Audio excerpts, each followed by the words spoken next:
G'day folks, welcome back to the channel for part number 2 of our new Aether Pet Ritualist playthrough. Episode number 1 we walked up the coast here until we got to the flooded passage, and then we came back to town, talked to Barnabas here.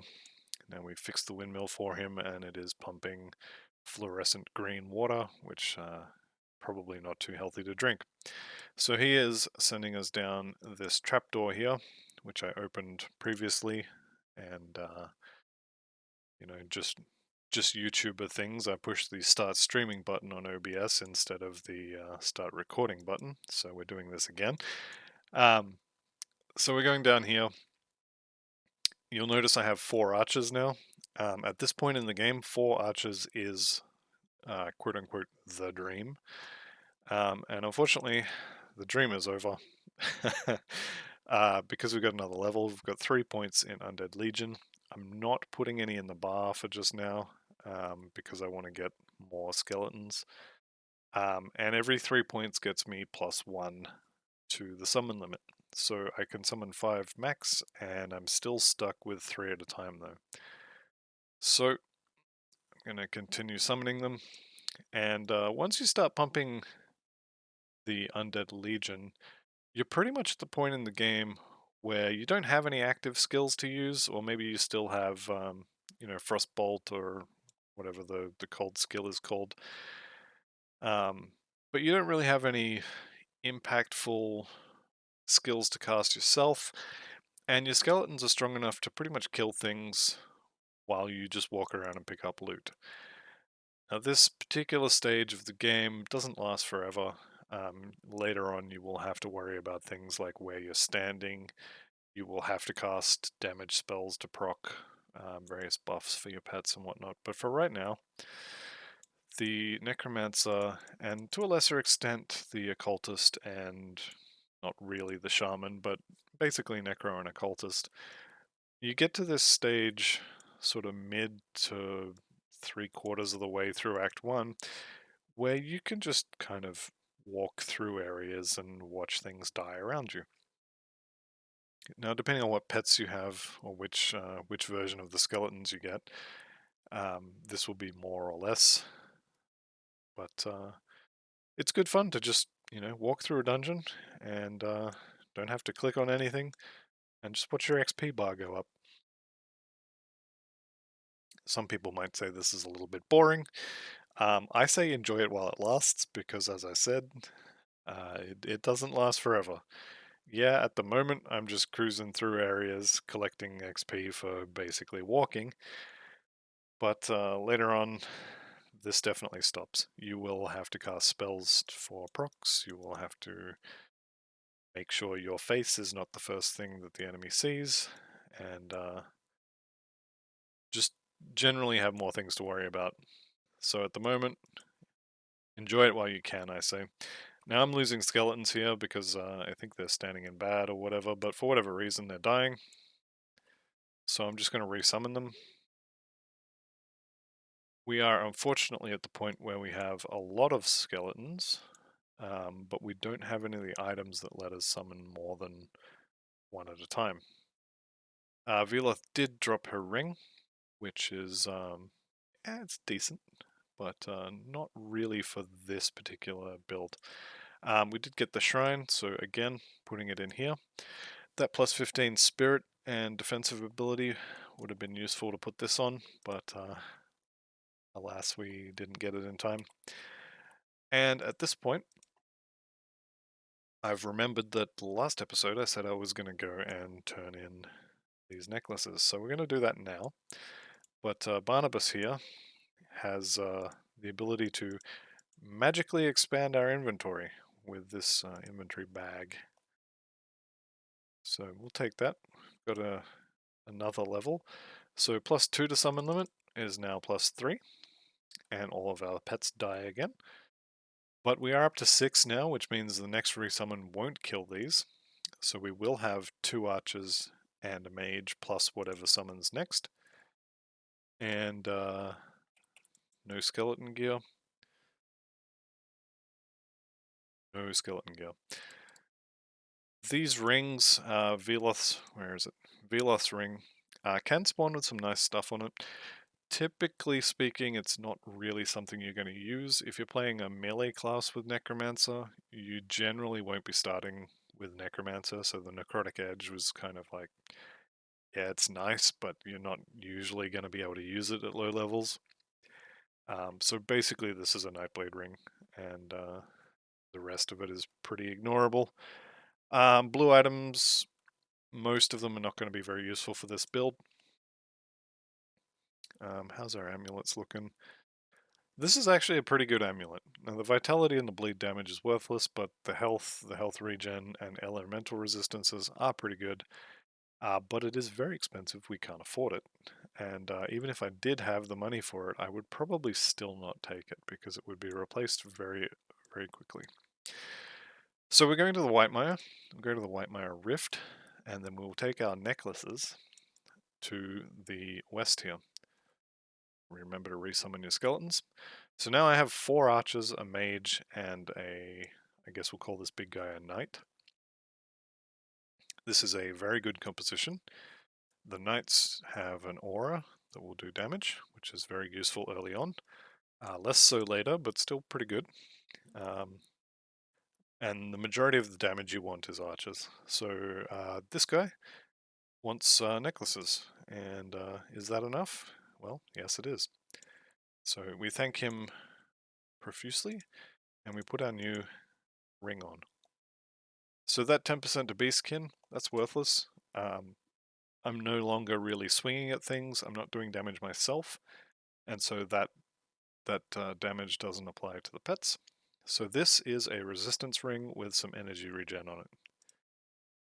But the resistances are very welcome. Again, found a merchant, we're going to check for skeleton gear. There isn't any, so we'll move on.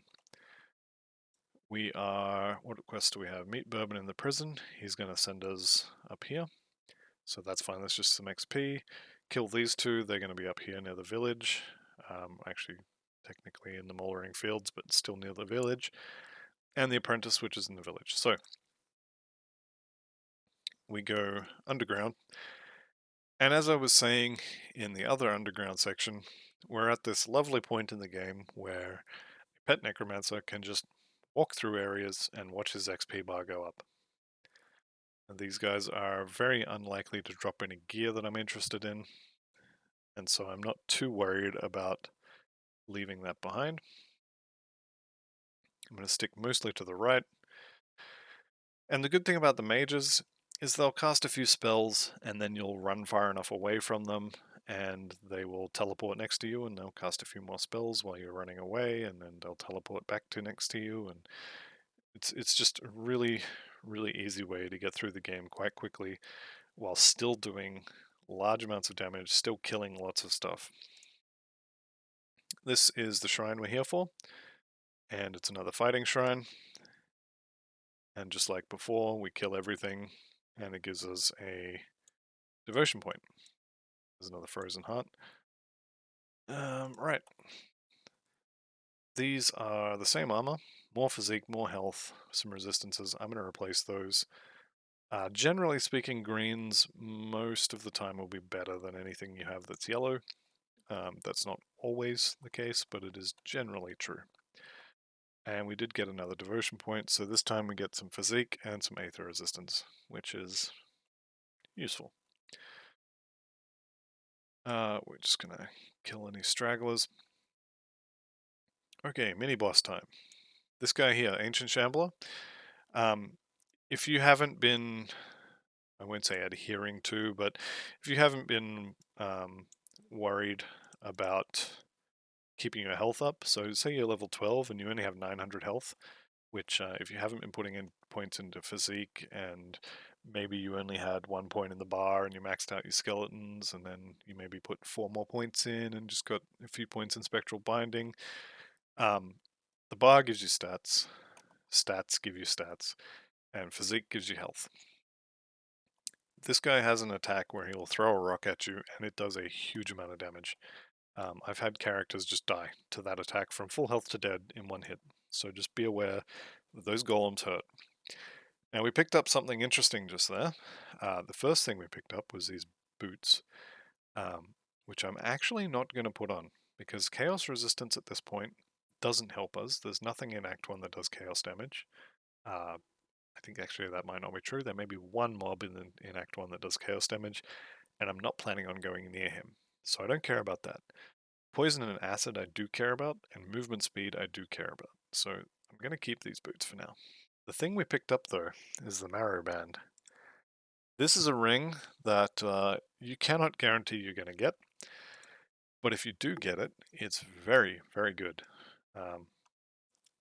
This one here, when you get hit, it has a chance to summon another pet, and that pet will run around and taunt things, which basically means anything that was attacking you is now attacking that pet. And we're going to get into my other favorite necromancer skill because of that. We will find Angrim. So the Oathkeeper's, or the Carver's Conjuring Bone says they're 5% chance on attack to summon a Reckless Guardian, which will buff the rest of your pets with 10% total speed, and it'll heal them, and this applies to you as well. But you have to hit things for that one.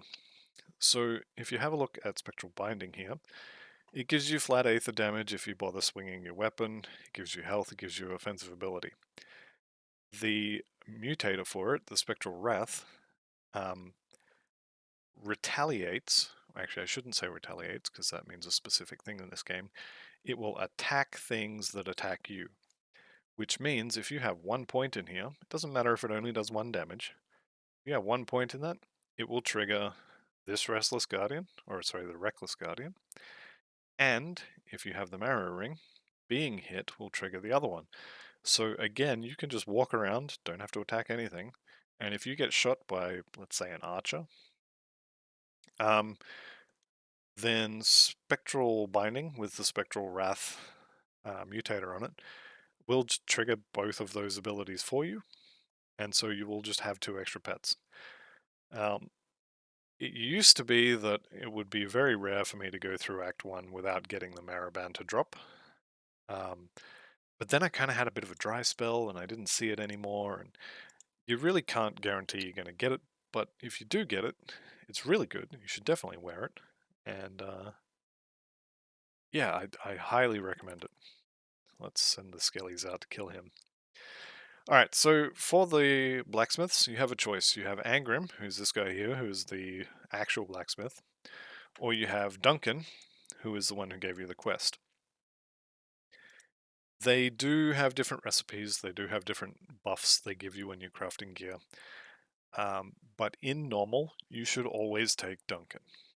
And the reason for this is Duncan will give you basically an entire level, effectively. Duncan gives you more XP, is the long and short of it. So I'm here for the hammer. Duncan needs it. It's time it was passed on, and then we side with Duncan. So you get the hammer. Now we're going to take it back to Duncan. We'll talk to him, and then we'll go, next time we're in town, we'll talk to him in town. And I think the difference in XP is like 800 for Duncan and 150 for Angrim, which works out to, I think it works out to be basically all of level 7 or all of level 8 or something like that. At low levels, it's a big deal. Once you get to Elite and Ultimate, they actually give the same XP, so it doesn't matter so much there. I'd say probably take Angrim because it's faster and because his bonuses are better for most classes. Alright, so just ducking in here, there's level 13, and here is a Ruined Shrine. 1 Aether Crystal for some fire and Aether damage, which is not really going to apply to us. So you'll notice as well that I haven't had to resummon these for quite a while. We've been through all of the underground under the town. We went through the flooded passage, we killed the boss in there, and my skellies are all relatively healthy still. That is because we have a lot of points in there. In the skill itself, sorry. Undead Legion doesn't really help them.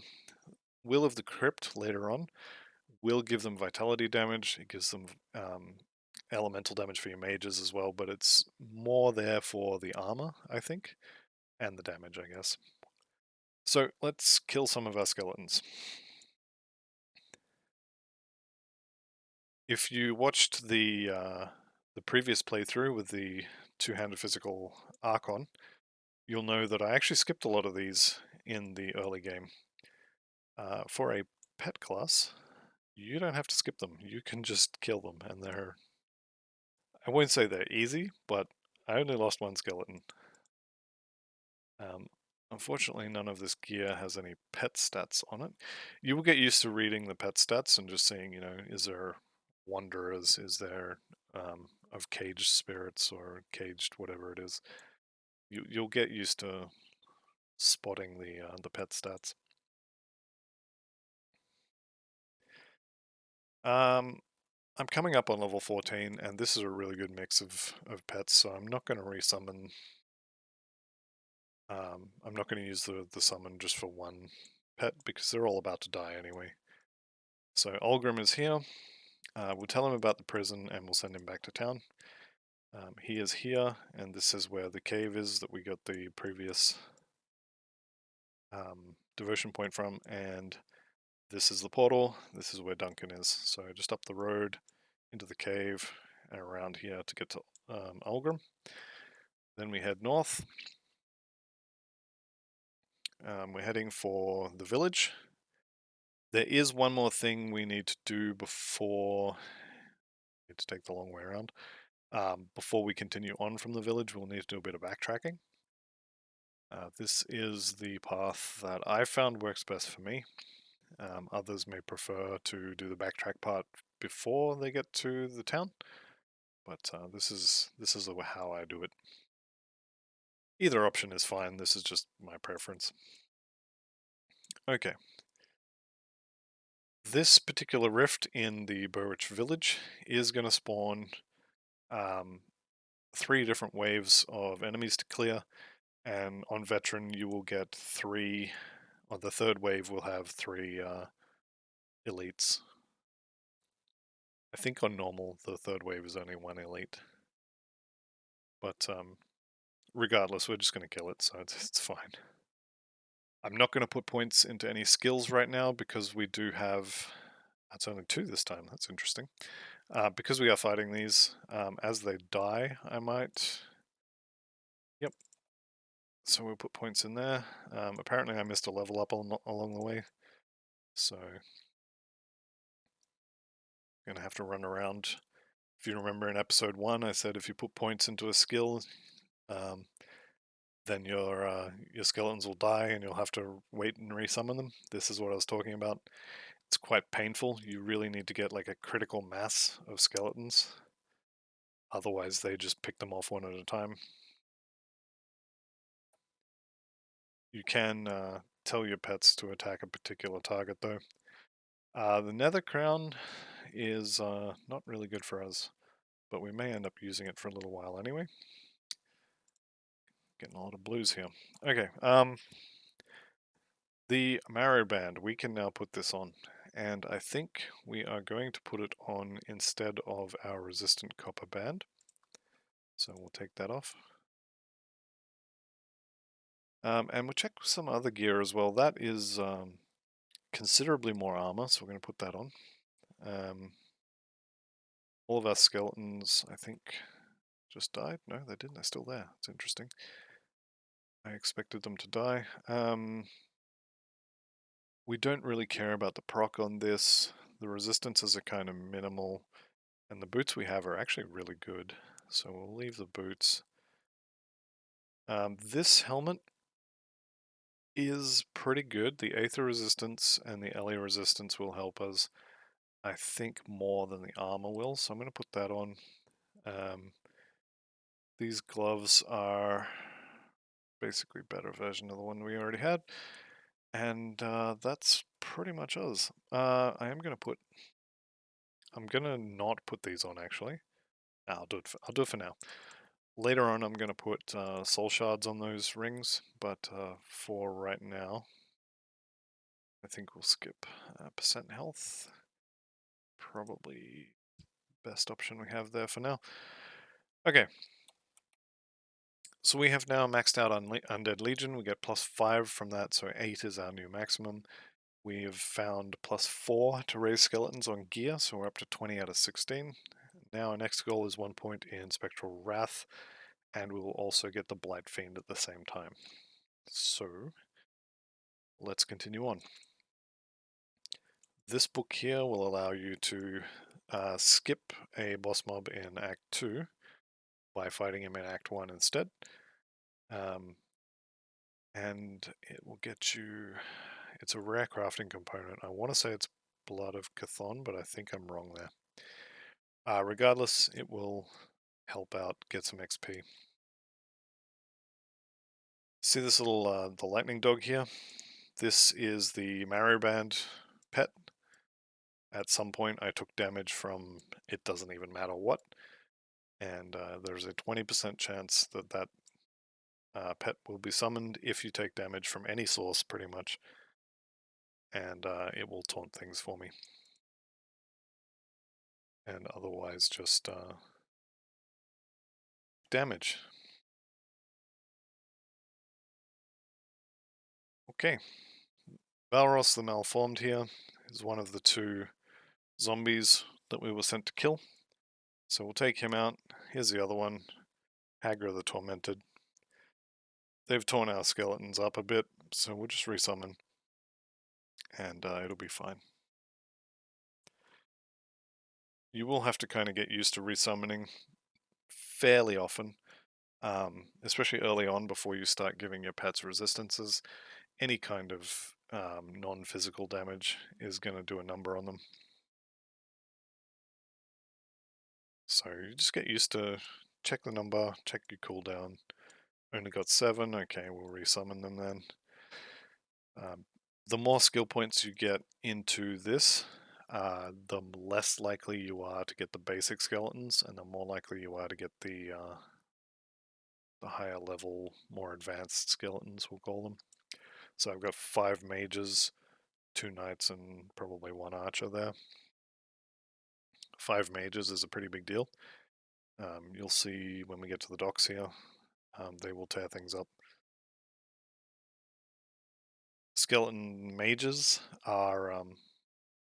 the mages and the knights actually are really good AoE damage. So early on, they are the reason why I say that Raised Skeletons is the best leveling skill in the game. It's because you can just walk through most of Act 1 once you have a few of them.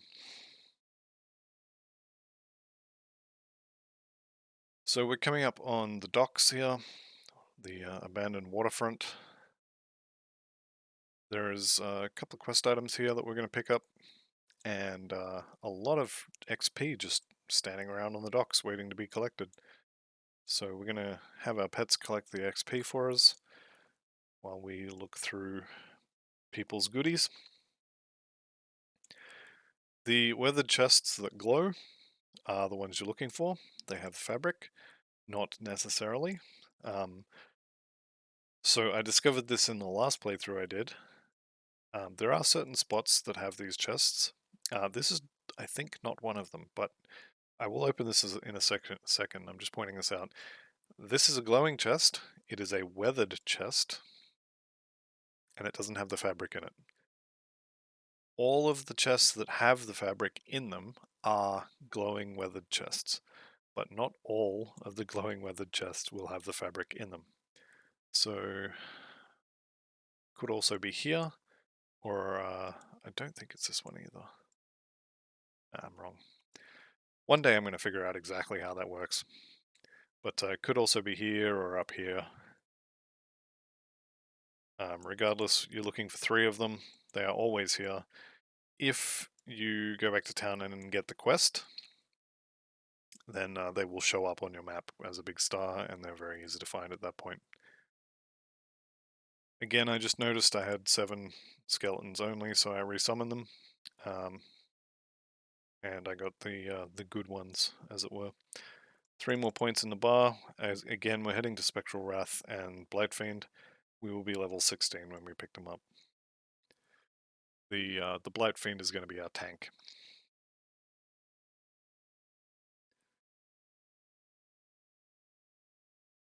There we go, everything's dead. When you come down here, there may be a flaming pile of whatever here. You just go out the back and come around. You may have to go underground here and come out wherever, but there will be a way through. There always is. Alright, another shrine. Another fight. And this one will be the Aether Fire proc. So we put that in raised skeletons. That will just stay there for the whole game. That's a little bit unfair. Okay, so the Necromancer's prefix there is giving us the +2 to drain essence, and the of binding is giving us +2 to raise skeletons, 12% all damage, 5% health, 6% offensive ability. That's a really good drop early on. I can't use it right this second because I don't have enough spirit for it, but that is basically cheating. I probably won't use that because by the time I have the spirit, I'll have replaced this with the Warden's weapon. The plan is to dual wield his weapon, and I'll go through that when we get to him. So you can see the mages throwing out their fireballs. At low level, the mages do ridiculous amounts of damage. This is who we were down here for. That is the apprentice for Kasparov. And we now have a whole bunch of quests which are basically go to town and talk to people. Meet Bourbon, talk to him. Confront Doreni in Devil's Crossing. That starts with talk to him, and depending on what option you pick, can go one of two ways. And a whole bunch of basically just go to town and talk to people. So we're going to do that in a moment. We're going to go through the Warden's house. This is Warden Krieg's house, as you can see by his journal dropping on the floor there. We're getting low on skeletons again. Resummon them. Read the XP books and continue pushing through. There's a few more dead. Resummon.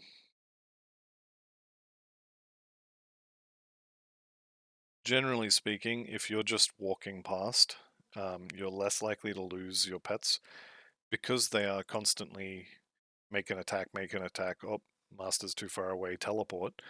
They're not in one area long enough to really take a huge amount of damage from anything, and so they tend to be tankier. I've found it's usually when you stop to attack things, that's when you start losing pets.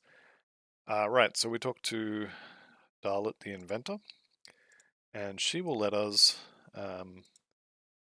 if you have an item with a component on it, you can keep the item and destroy the component, or you can keep the component and destroy the item. I'm just going to leave that for now because I don't have any of the soul shards that I'm going to replace it with. So yeah, that's what she's for. Later on, Kasparov will have another quest that will let you demolish items, but we're not there yet. I'm going to sell all of this rubbish. I'm going to take another look at that shield. It's not worth it. We would have to give up the pet item here.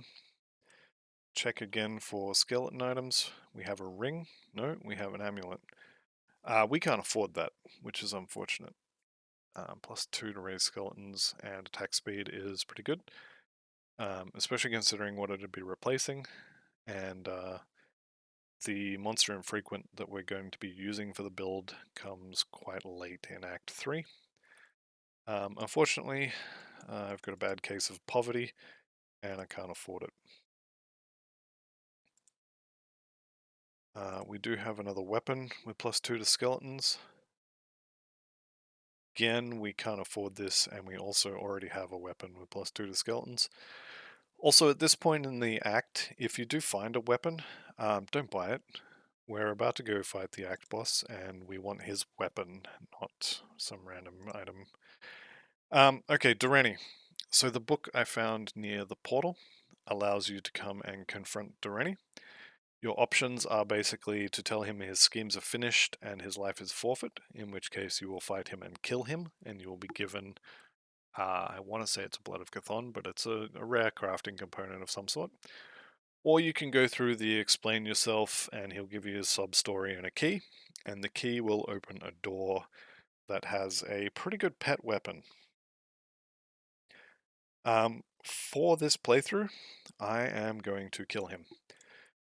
Because the weapon itself, yes, is a very good pet weapon, but because of this build being an Aether conversion pet build, we are locked into the Warden's weapon, and so we wouldn't be able to use that except as a dual wield weapon, and it's just kind of not worth it.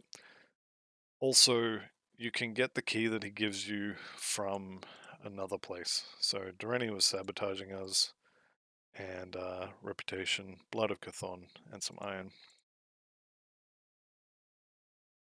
Okay, so next up we are going to end the Warden's life. That book is just, that's not even fair. Oh well. Alright, dump all this into the stash. As I said, you can hang on to this or not as you wish. The tainted brain matter, and 15 is actually a good point to go through this. 15 is when the first set of good crafted things comes online. So usually at 15, if you put sill in here, so you want resilient plating because you're going to turn them into silk swatches. Usually I'll have 2 of these on a low level build. Unfortunately I'm missing a serrated spike and another Aether crystal to make another one. But these are really important for the start of Act 2 because the PS resistance works for when you're being shot, and bleeding for obviously bleeding. There's a lot of that in Act 2. And then the other one you want to get is an anti-venom salve, which gives you armor, health regen, and poison resistance, and fits really nicely on a belt. So I'm going to hang on to that. The other one we want for this build in particular is the Wrathstone. So you can see there, it gives you Aether damage, percent Aether damage, physical damage converted to Aether. That's all really nice, but it's actually completely worthless for us. The only bit we care about on this is at the bottom there where it says bonus to all pets. You get 8 flat Aether damage, 75% increased Aether damage, and 84 Aether retaliation. Now the retaliation is, yeah, it's nice, but it's not what we want this for. The flat Aether damage, the percent Aether damage. By the end of Act 1, we want 2 of those. We don't need them right now, but we want 2 of them by the end of Act 1. I'm going to check for a belt, because I think I need a new belt. That one would be okay. Let's see what the other guy has. Belt, belt, belt. Here we go, rare belts. Some good resistances on that one.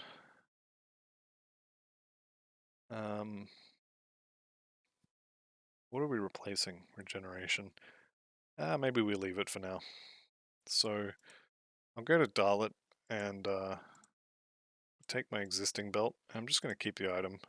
That'll destroy the scavenge plating, but I'm going to put the anti-venom salve on there. And watch the resistances here. We're almost capped on poison. So for Act 1, the important ones are your elemental. So fire is a bit low for us, but actually fire and lightning are both quite low. Cold's fine, poison's fine. The others don't really matter so much for Act 1. Right, let's get on with it. So the Warden's Cellar Rift, we are quite close to the Warden himself at this point. So let's go find him.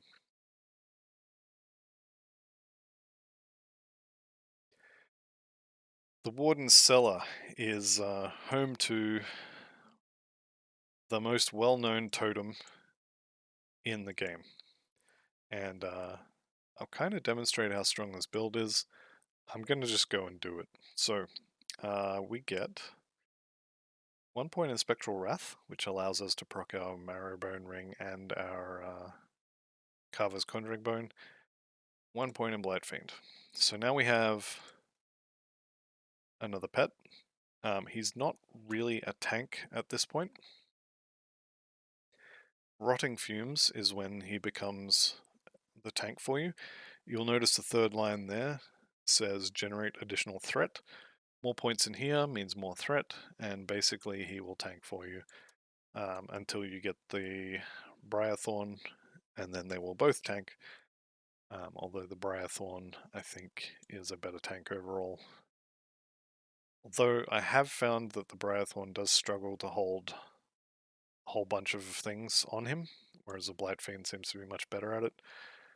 But the Briarthorn has the alternative of, or the advantage, I guess, of his attack doesn't say generates additional threat. His attack says taunts, which is not. It's a binary thing. If he hits you with that attack, you are attacking him, whether you want to or not. And generates additional threat can take a few hits to sort of build up enough threat to be the tank. So the ancient Aether Warped Totem is one of the most notorious totems in the game. If your build is bad, this will kill you. If your build is good, this might kill you anyway. So let's see how it does with this build. I fully expect that I'm going to have to resummon skeletons. I'm going to get some more health. And yeah, let's see how we go. I'm going to back off because, like I said, I fully expect that these are going to do a lot of damage. I'm going to turn the loot off. It killed 2 skeletons and kind of scratched the paint on my smelly potato over here. So not bad at all. None of this looks like pet stuff, but there is a blueprint there for the Adept's Hood, which we are never going to use. Wraith Warded, I believe, is the... I was going to say that's Aether Resistance, but I don't think it is. Renegades, no pet stuff, no pet stuff. None of this is pet stuff. All of that is just... I'm going to chuck those on purely for the additional armor. We lost health by making that switch, but we gained a bunch of armor, which is more useful, I think. And the rest of that looks like it's fine.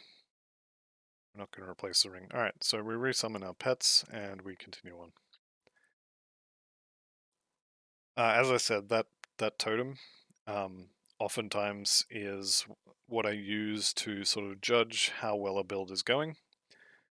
Granted, level 16 is not really indicative of whether the build will be good, but a good leveling build I think should be able to do that totem.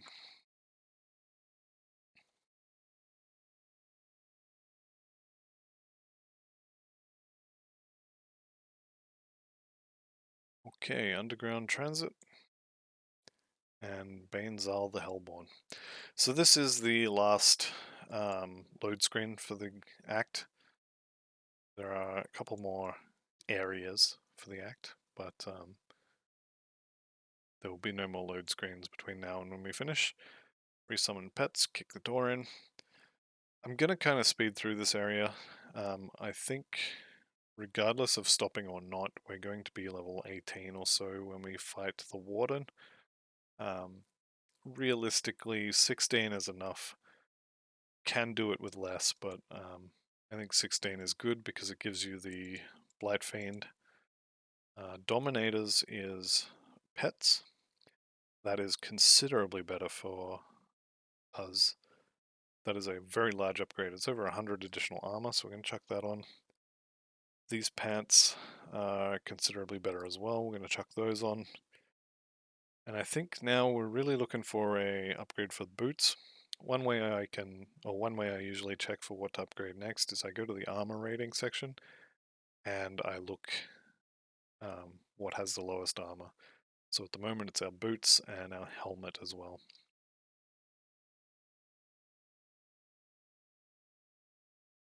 So we'll continue on through here.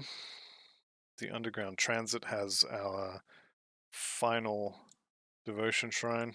Actually, we're going to make that bigger. This button down here will make your minimap bigger. This button down here is your loot filter. So there's level 17. That is boots. And they're, I won't say rubbish, but I'm not going to use them. Right. There's a couple of different ways you could go here. You could start pumping points into your Blight Fiend, or you could start pumping points into your bar to get to Will of the Crypt. I think I'm going to put points in the Blight Fiend so as he can maybe take a few extra hits from the Warden. We did also get another devotion point. The next one we're going to go for is the Shepherd's Crook, which is pretty much universal on all pet builds. This proc is really, really good, and the lead up to it is also quite good. So we're going to start building towards that. I do remember from when I was looking at the blacksmith last that I need Aether crystals. I think I'm going to need 6 of them. If you don't have enough Aether crystals, this area just here in front of the Warden is really good for Aether crystals.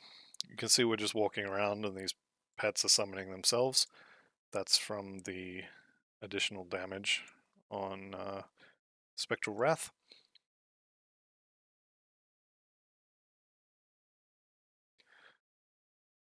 And all of this green fire on the floor, that is this proc right here. So it does a lot of Aether damage at the moment. It's going to do even more later on. And it does a bit of fire damage as well, but that's more or less going to be scaled out of existence by the end of normal, if not before. When you have a proc attached to your pets, so for example, if you had taken, say you were doing a fire pet and you took the fiend instead and you put flame torrent on your pets, giving your pets or equipping items with percent increased pet damage will actually increase the damage of those procs that are attached to pet skills.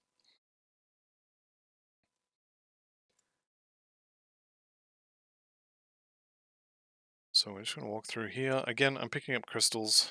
I'm hoping for a cluster, but I don't think I'm going to get one. These are useful for crafting. They're useful for respecking devotions. They're just generally useful all around. You will more or less never have enough of them, so it's always good to pick them up. One pet mechanic that's not going to be a huge deal for this build is up here is your permanent pets. For some reason, they don't let you do this with skeletons. But if you right click on these, you can set them aggressive, normal, or defensive. Pretty much always want aggressive. Your pets, your skeletons are set to normal, and unfortunately you can't do anything about that. They will be on normal aggression pretty much forever. You'll see the Blight Fiend is up here attacking stuff already, and the skeletons just didn't care. It's because the main thing about this is how far away they will attack things. If you set them on aggressive, they attack things that are further away. If you set them on defensive, you'll have to be right up close to something before they'll attack it.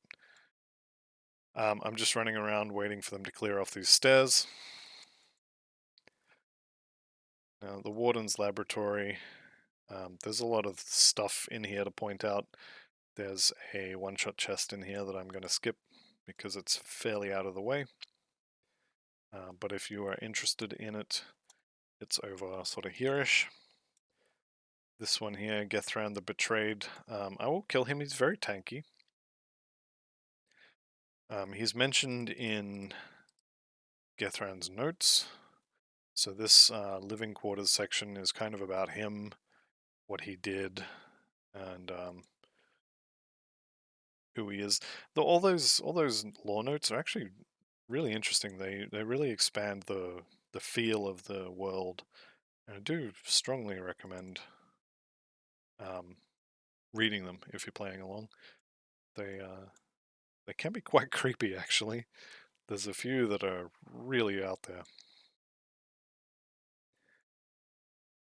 But they really do help to sort of expand the world and make it feel more real, I guess. A lot of them are notes from people, they were keeping a diary and they were noticing weird things, and then all of a sudden the diary just stops. Stuff like that. It's really cool. Alright, so we're into the inner laboratory. There's really only a couple of things in here that are noteworthy. This guy here is not one of them. Asgalog the Corruptor is a random rare. Keepers is pretty good. I'm not going to use that because planning on dual wielding for this character, at least until level 40 or so.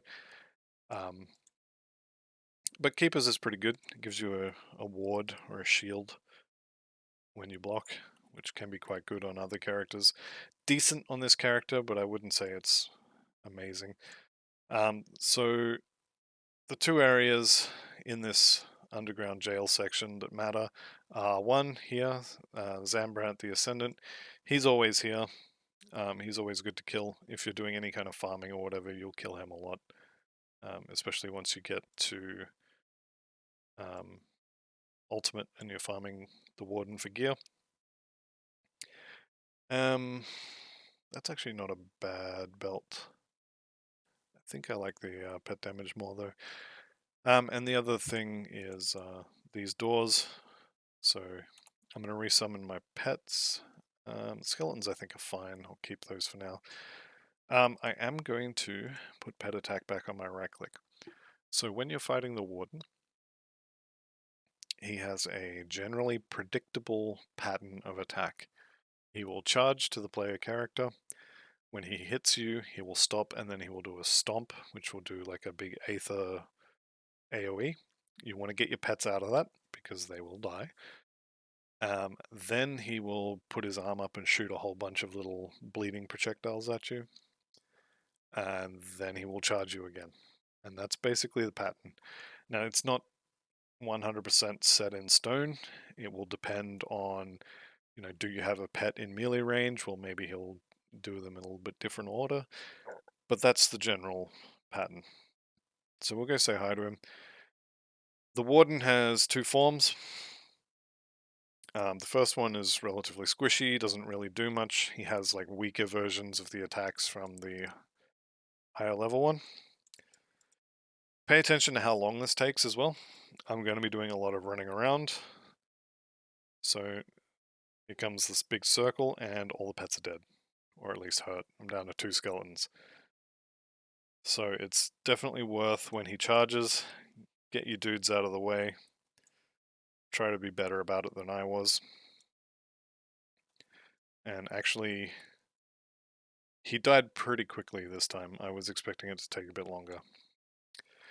Now he has 2 what we call monster infrequents. These are a different color. I'm using a mod for these colors. I do recommend it. I think it's Rainbow mod, something like that. I do recommend installing it. It took me a long time to install it because I'm a bit of a purist, but it is definitely worth doing. With that said, this is one of the Warden's MIs, and for a low-level character, this is really good. This particular one didn't drop with mods that I care about, but if you see that physical resistance on there, that is very hard to get and quite powerful. And this shield can drop with up to like 20 to 30% on it if you get a good roll. But I didn't, so I'm not going to use that. Now this chest, the first time you open it, I'm pretty sure is guaranteed, but if it's not, it should be, to drop a tainted brain matter. And that matters because we come back to town, there will be things you can craft with them, basically. So you go to your blacksmith, come here to the relics. These relics go in this slot. None of these are particularly amazing for a pet build, but if you want to make one, Equilibrium is going to be your best bet. 20% Ellie resist is pretty good early. The move speed is good. The spirit is also quite good. If you're struggling to equip offhands or jewelry, maybe you found like a a level 18 ring that needs, I don't know, 190. Maybe you found a flesh-bound tome of binding that you want to use, but it needs 174 spirit to equip. Well, there you go. Now I can put it on. So this is the best of the three for the pet build. It is not amazing for the pets.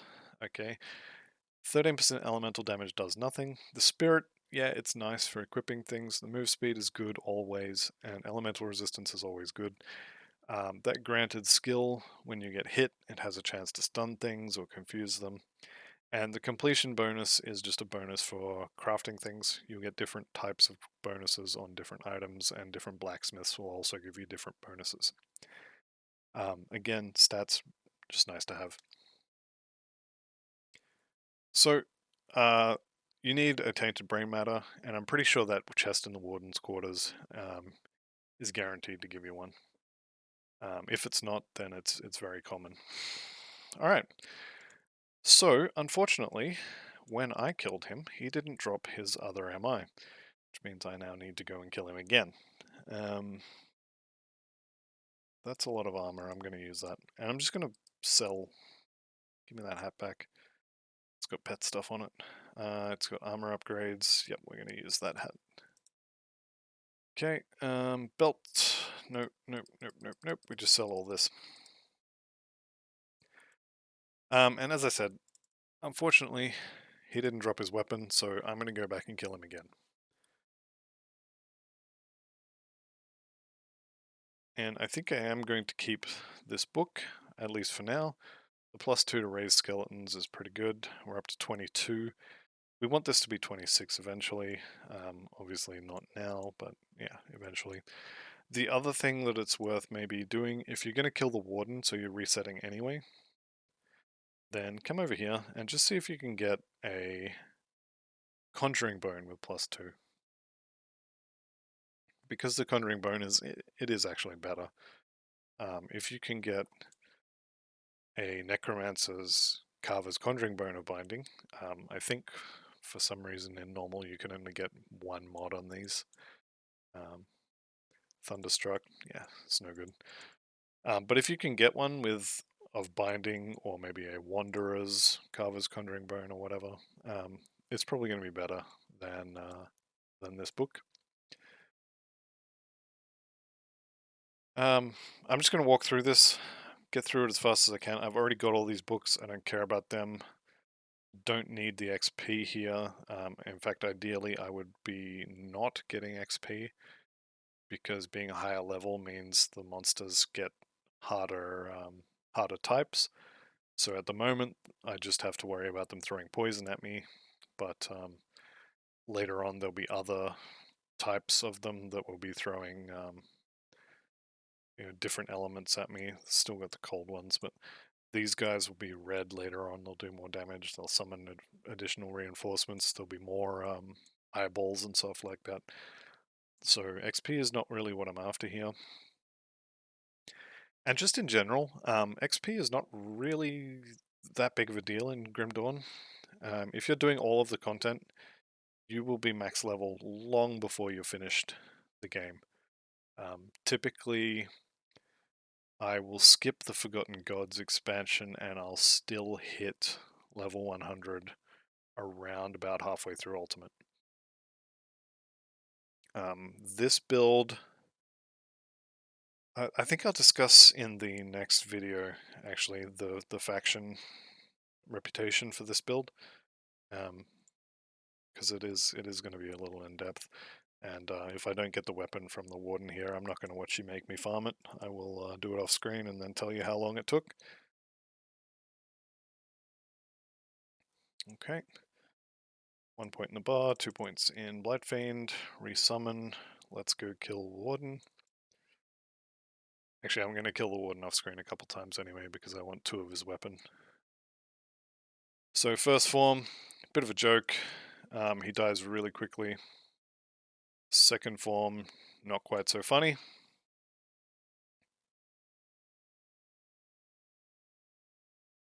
Righto, let's see your true power.